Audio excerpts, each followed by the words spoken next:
The steady hum of machines echoed through the dimly lit ICU at St. Augustine Medical Center in Upper Manhattan. Monitors beeped in rhythm, marking time in a room where time had all but stopped. Lying motionless beneath crisp hospital sheets was Emily Carter, once dubbed the Queen of Silicon Valley. At just 38, she had built a billion-dollar tech empire from a Brooklyn apartment, but for 6 long months, she had been trapped in a deep coma. No one knew exactly what happened that rainy night on Interstate 87. Her luxury SUV had flipped off the shoulder and slammed into a tree at nearly 60 miles per hour. There were no witnesses, no security footage, and strangely, very few injuries. A mild concussion. Some bruised ribs. Nothing that explained why she never woke up. Doctors called it a persistent vegetative state. Her brother, Brandon Carter, assured the media she was receiving the best care money could buy. But for Dr. Ethan Miller, a 29-year-old trauma physician with tired eyes and a stubborn streak, something didn't sit right. He'd reviewed Emily's charts more times than he could count, pored over her CT scans, EEG reports, and every line in her file. Nothing added up. One late night, as a spring storm rolled over the city, Ethan stood at Emily's bedside, noticing something others had ignored. Her chest bandages, meant to support bruised ribs, were wrapped far too tight. He slipped gloved fingers beneath them, feeling the resistance. "This is suffocating her," he muttered.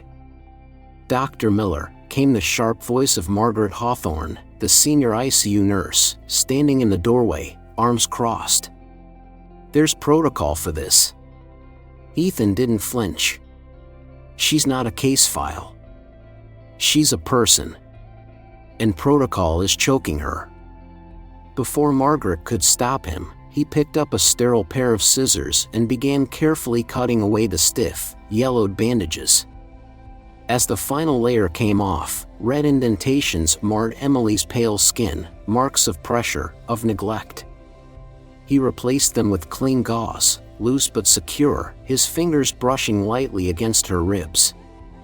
Then, the monitor beeped, once. Again. And again, this time faster. Ethan froze. 60 beats, 65, Margaret's voice trembled.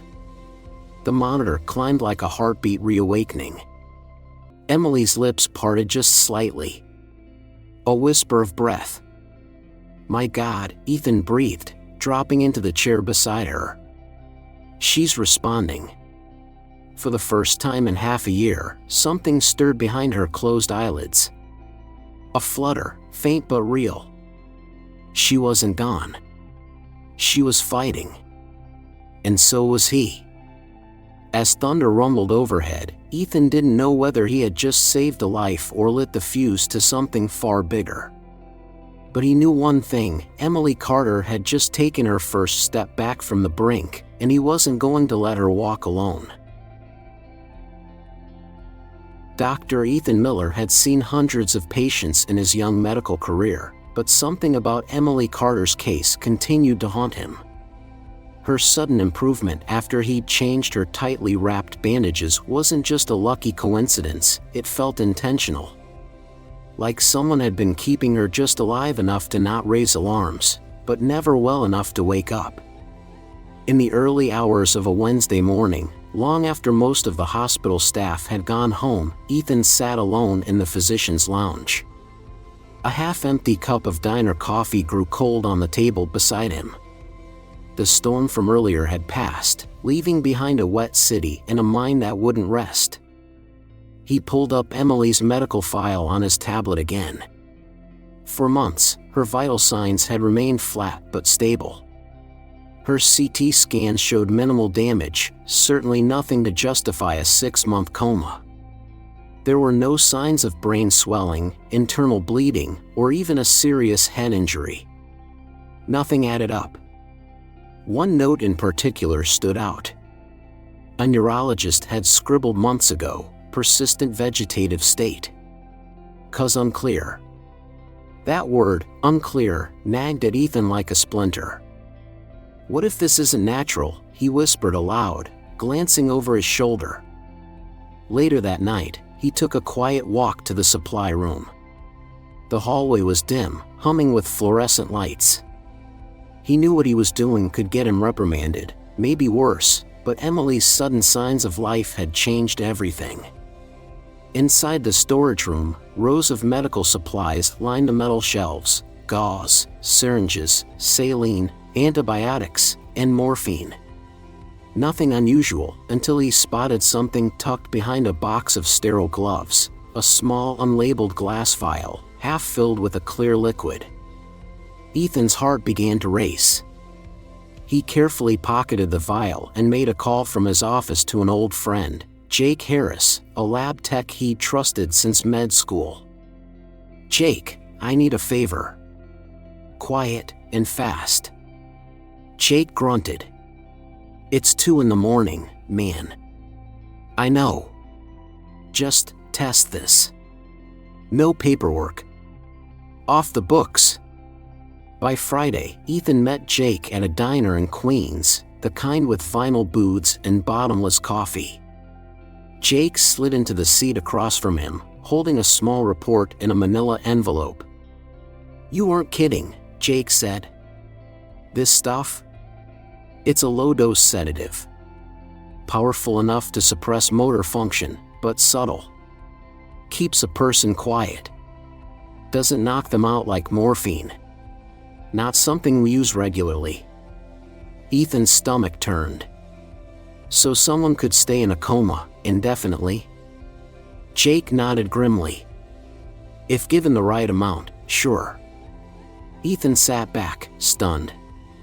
Someone had been drugging Emily.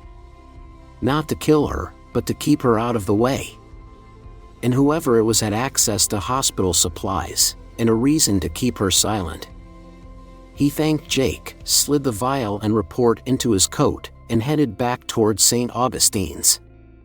The weight of the truth pressed down on him like a winter coat. If someone was doing this on purpose, he couldn't trust anyone. From now on, it was up to him to protect her and uncover the truth. The deeper Dr. Ethan Miller dug, the darker the truth became. Emily Carter's sudden awakening had opened a door, but what lay beyond wasn't just medical mystery. It was betrayal. For days, Ethan kept a low profile, balancing hospital rounds with stolen moments of quiet investigation. He reviewed patient logs, visitor records, and medication reports. One detail began to repeat like a pattern in a quilt. Brandon Carter, Emily's younger brother, had been visiting her often, too often, and always during late hours when most staff had gone home. Brandon, age 34, was sharp-suited, media-savvy, and had seamlessly stepped into the CEO role of Carter Tech after Emily's accident.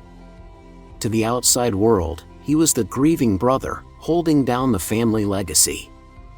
But behind the curtain, Ethan saw something else, a man who'd gained everything by keeping his sister asleep.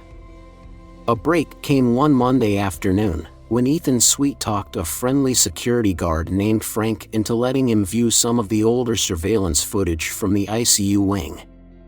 Frank handed him access, with a warning: "Don't tell me what you find, document. I've got grandkids to feed." Hours of grainy black and white footage played out like a slow mystery. But then, at 2:13 a.m. on a stormy night in November, the screen showed something damning.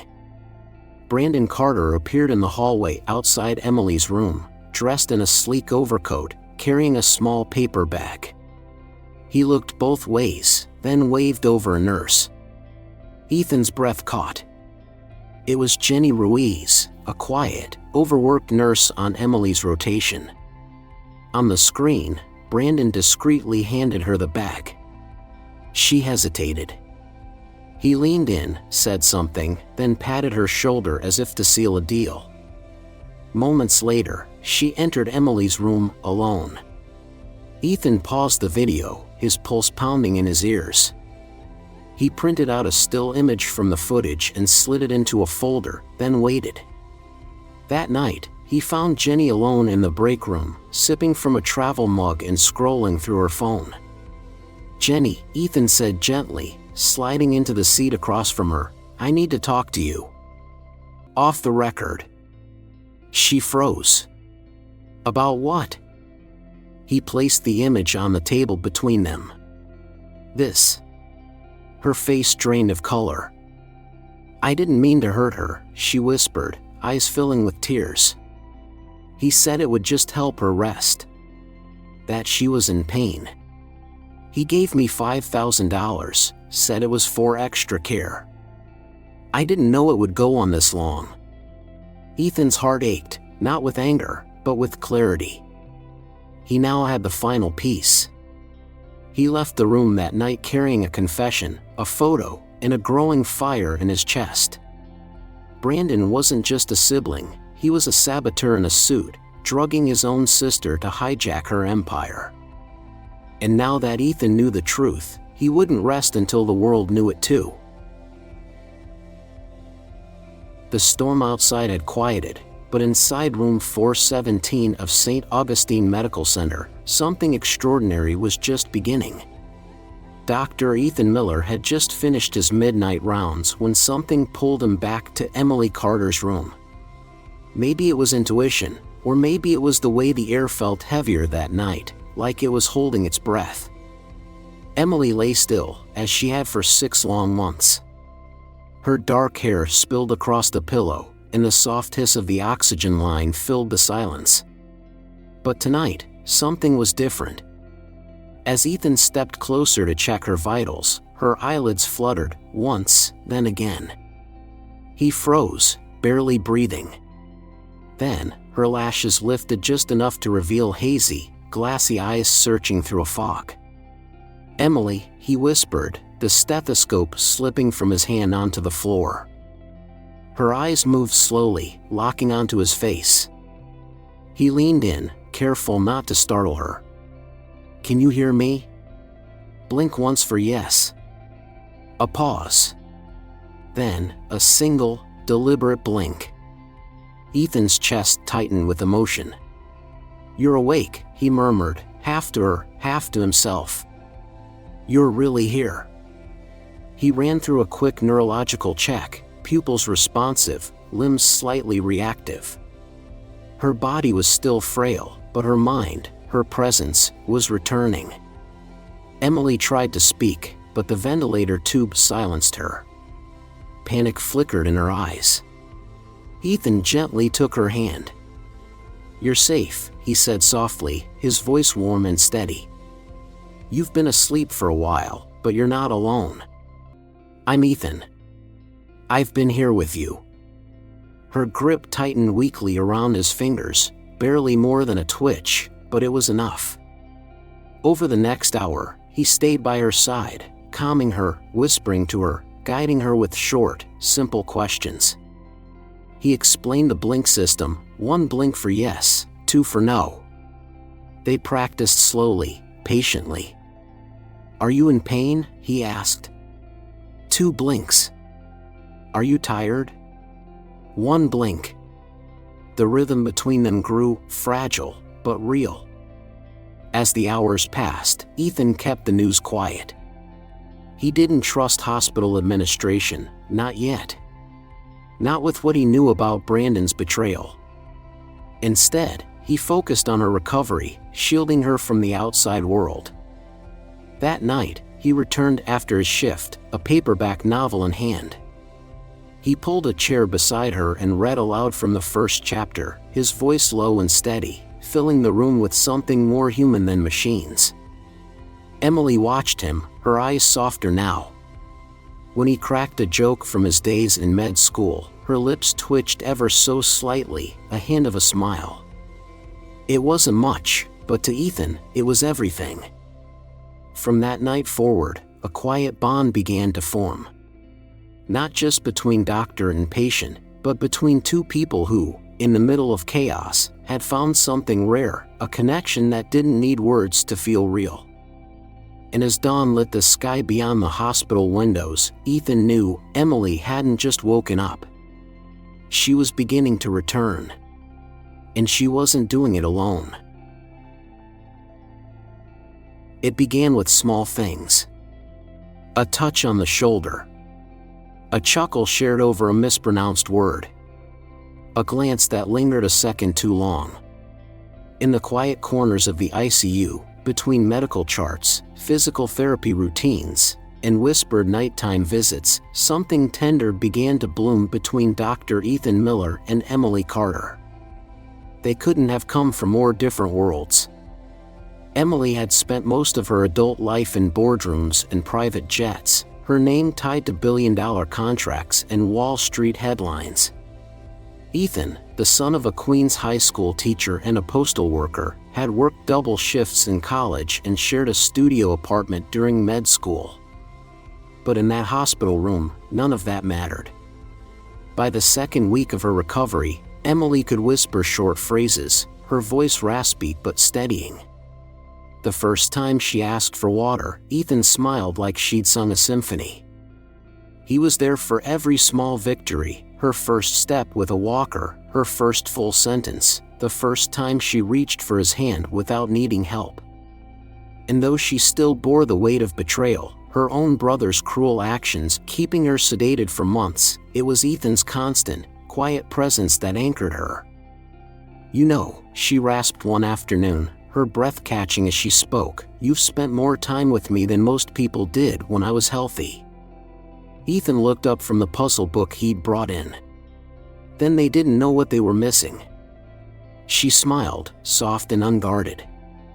"Why are you really here, Ethan?" He hesitated. "Because I care." It wasn't just her beauty that drew him. It was her fire, returning piece by piece. Her curiosity. Her wry humor. Her vulnerability, offered not from weakness, but from survival. Each night after his shift, Ethan stayed late. Sometimes they watched the city lights blink outside the window.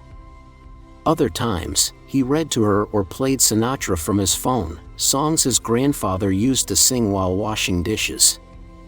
Emily began to request certain tracks. "Fly Me to the Moon" became their unofficial anthem. Their connection deepened through those simple moments. One evening, as she sat up in bed, her strength slowly returning, she reached out and placed her hand on his. Her fingers trembled slightly, but her eyes were steady. "You make me feel real again," she whispered. Ethan's heart stilled. He turned his hand and gently wrapped his fingers around hers. "You are real. And you're not alone anymore." In a world that once measured worth in headlines and stock prices, Emily had found something far more precious, a man who saw her soul before her name. And Ethan, who had never imagined his life beyond hospital walls, suddenly couldn't imagine it without her in it. The courtroom smelled faintly of old paper, floor wax, and tension. Just weeks after Emily Carter had found her voice again, she now sat upright at the plaintiff's table, wearing a dark navy suit and leaning slightly on a cane. Her strength hadn't fully returned, but her resolve had never been sharper. Beside her sat attorney Rachel Kim, a no-nonsense litigator with a folder full of damning evidence. Behind them, in the gallery, Dr. Ethan Miller sat stone still, hands clenched in his lap. Across the aisle was Brandon Carter, her brother. Polished, smug, and seated with his high-powered defense team, he looked every bit the rising tech mogul he'd pretended to be. Only this time, his ambition had a spotlight and a reckoning. The charges: fraud, medical interference, and attempted murder. Rachel presented her case with precision. Surveillance footage rolled on the courtroom monitor, Brandon slipping a small paper bag to nurse Jenny Ruiz at 2:13 a.m. A recorded confession followed, Jenny's voice cracking as she admitted to administering a sedative under Brandon's direction. Her paycheck had come in the form of a $5,000 cash bribe. Then came the final blow, the lab results confirming the sedative's effects and the time-stamped ICU log showing Brandon's unapproved visits. When Emily took the stand, the courtroom fell silent. Her voice, though soft, cut through like a blade. "I spent 6 months in silence," she began, her eyes locked on her brother. "Not because of an accident, but because someone I loved, my only living family, decided I was more useful unconscious." Every juror leaned forward. Brandon's attorney tried to twist the narrative: stress, confusion, a misunderstanding. But the evidence was overwhelming. And Brandon, once confident, now sat stiffly, his jaw tight. As the judge called for recess, reporters swarmed the courthouse steps. Flashbulbs popped like fireworks. Emily and Ethan slipped through the crowd toward a waiting car, shielded by their attorney and a security detail. But evil doesn't always give up quietly. Out of nowhere, a man in a dark hoodie lunged through the press line. His movements were swift, too swift for the guards. A glint of metal flashed in the sunlight. "Emily, get down!" Ethan shouted. He threw himself in front of her just as the attacker's arm slashed forward. Pain ripped through Ethan's upper arm. Blood soaked through his shirt in seconds.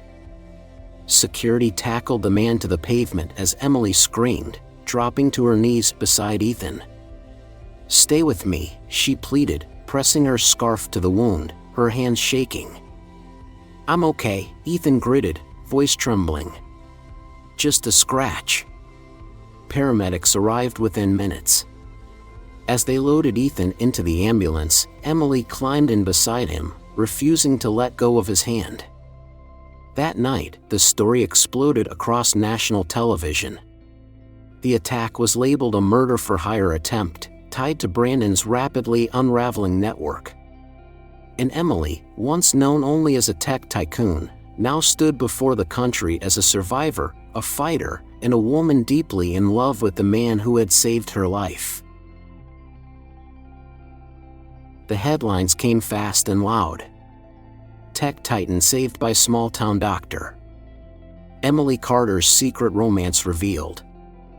Power and passion, the woman who took down her brother.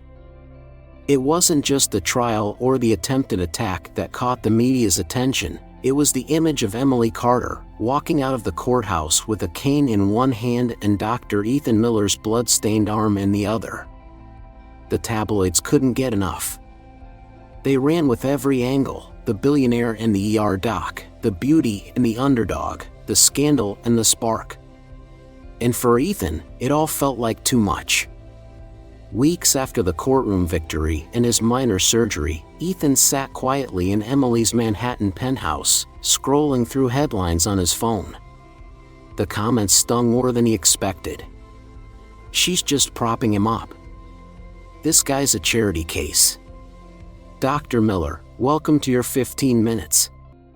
He tried to brush it off, but the weight settled on his chest like a lead blanket. Emily, who had just come from a physical therapy session, noticed the distance in his eyes. She crossed the room, her strength growing each day, and sat beside him. "You're quiet," she said gently, brushing her hand along his. He hesitated, then set the phone down. "They're saying I'm just a tag-along, that I don't belong in your world." She arched an eyebrow. "And what do you believe?" "I believe you deserve someone who matches you. Someone who walks the same halls, not someone who's trying to catch up." His voice cracked with vulnerability. "You've rebuilt your empire. I'm just a guy with student debt and a one-bedroom apartment." Emily stood, took a breath, then looked him square in the eye. "You were there when I couldn't speak. When I couldn't walk. When my own brother tried to erase me." Her voice trembled, but her gaze never wavered. "You are my match. Maybe even more." Still, Ethan turned away, his doubt heavy. "Maybe we should give each other some space. Let you breathe. Let the press die down." Emily stared at him for a long moment. Then, without a word, she walked to her office, picked up the phone, and made a call. The next morning, she stood at a sleek downtown press conference. Cameras flashed. Reporters whispered. And then she spoke. "There's been a lot of noise about my life," she began, her voice calm and commanding. "Let me be clear, Dr. Ethan Miller didn't just save my life, he gave it back to me." She paused, letting the room fall silent. "He is not my charity project. He is not my headline. He is my partner, my strength, and the man I love. You can print that in bold." Ethan stood at the back of the room, stunned, heart thudding in his chest. As the cameras clicked and the microphones swarmed, Emily walked straight to him, unfazed. "Believe me now?" she asked, eyes bright. He didn't answer with words. He took her in his arms, kissed her gently, and knew this wasn't about matching her world. It was about building a new one, together. 1 year later, the world had moved on. The headlines faded, the courtroom drama became yesterday's news, and the public's curiosity turned to the next scandal. But for Emily Carter and Dr. Ethan Miller, what remained was not fame, it was a life rebuilt, brick by brick, hand in hand. They had married beneath a simple wooden arch in Brooklyn's Prospect Park, surrounded by the warmth of just 20 guests, close friends, loyal hospital staff, and a few neighbors who'd become like family. There were no celebrity photographers, no champagne fountains. Just folding chairs, wildflowers, and the sound of birdsong in the breeze. Emily wore a modest white dress with lace sleeves. Her cane was gone, her posture straight, her voice strong. Ethan, in a gray suit and scuffed dress shoes, choked up as he said his vows, "Through storms and silence, I will stand by you." She smiled back, eyes glistening. "And I will build not a kingdom, but a life, with you." Instead of a honeymoon in Paris or the Bahamas, they went home to their new brownstone in Queens, a cozy two-story with creaky floors and a backyard barely large enough for a grill and a bird feeder. But to them, it was a palace. They didn't stop there. 2 months after the wedding, Emily quietly signed away control of her remaining fortune, donating nearly 90% of it to causes she now believed in deeply: free education, accessible healthcare, and women's shelters across the country. "What we have is more than enough," she told Ethan one evening, as they sat on the back porch watching the sun dip behind the trees. "Let's give someone else a chance to breathe." Their dream took shape as the Carter Miller Community Health Center, a modest brick clinic in a forgotten corner of Queens. No insurance required. No appointments turned away. Just help, human and immediate. Ethan treated patients of all ages, from children with summer colds to seniors struggling with high blood pressure. Emily ran the books, greeted visitors, and, more than once, was seen kneeling beside a frightened new mother or an anxious war veteran, her presence calming and kind. Each evening, they shared takeout in the small office. Thai food. Deli sandwiches. Sometimes just peanut butter on toast. They laughed, argued over paperwork, and found comfort in the simplest of routines. One crisp October evening, after locking up for the night, they stood on the porch, coffee cups in hand. The sky blazed with orange and lavender. A breeze rustled the maple tree out front. "Worth it?" Ethan asked, his arm brushing hers. She turned, smiled, and tucked her hand into his. "Every second." As the sun slipped below the skyline, the lights of the clinic flickered on behind them, not just a building, but a symbol. Of healing. Of second chances.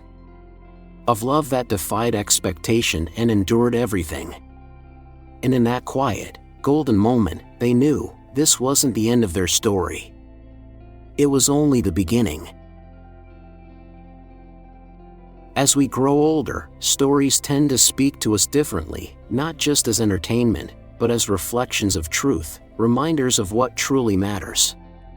The journey of Emily Carter and Dr. Ethan Miller offers more than a dramatic tale of betrayal and romance. It carries deep, lasting lessons that many of us, especially in later seasons of life, can understand in our bones. First and foremost, the story reminds us that love doesn't follow rules of status or timing. Emily, a powerful woman who had everything in the eyes of the world, found her deepest connection not with someone from her elite circle, but with a man whose heart simply refused to give up on her. Ethan didn't love her fortune, he loved her spirit, even when it was buried beneath silence and struggle. It's a powerful reminder that real love sees the soul, not the resume. Second, the story speaks of purpose beyond wealth. Emily's choice to give away much of her fortune to build something meaningful, something that helped others, echoes a timeless truth. Our legacy isn't measured by what we keep, but by what we give. For those of us who've worked hard, built families, and accumulated wisdom, there's peace and fulfillment in knowing that our lives can still ripple outward in kindness. Third, it is a story about healing through connection. Whether physical, emotional, or spiritual, healing rarely happens in isolation. It's the presence of someone who listens, who stays, who believes, that often makes the difference. In our later years, as we reflect on losses or aches that don't quite go away, it's comforting to know that companionship remains one of the most powerful medicines we have. Finally, perhaps the most touching message is this: it's never too late for a new beginning. Whether it's starting over, falling in love again, or finding a new purpose, the heart stays young when it's open. No matter what we've endured, betrayals, illnesses, disappointments, there's still a road ahead, one that can be rich with meaning and filled with grace. Because sometimes, the best chapters of our lives are the ones we never saw coming.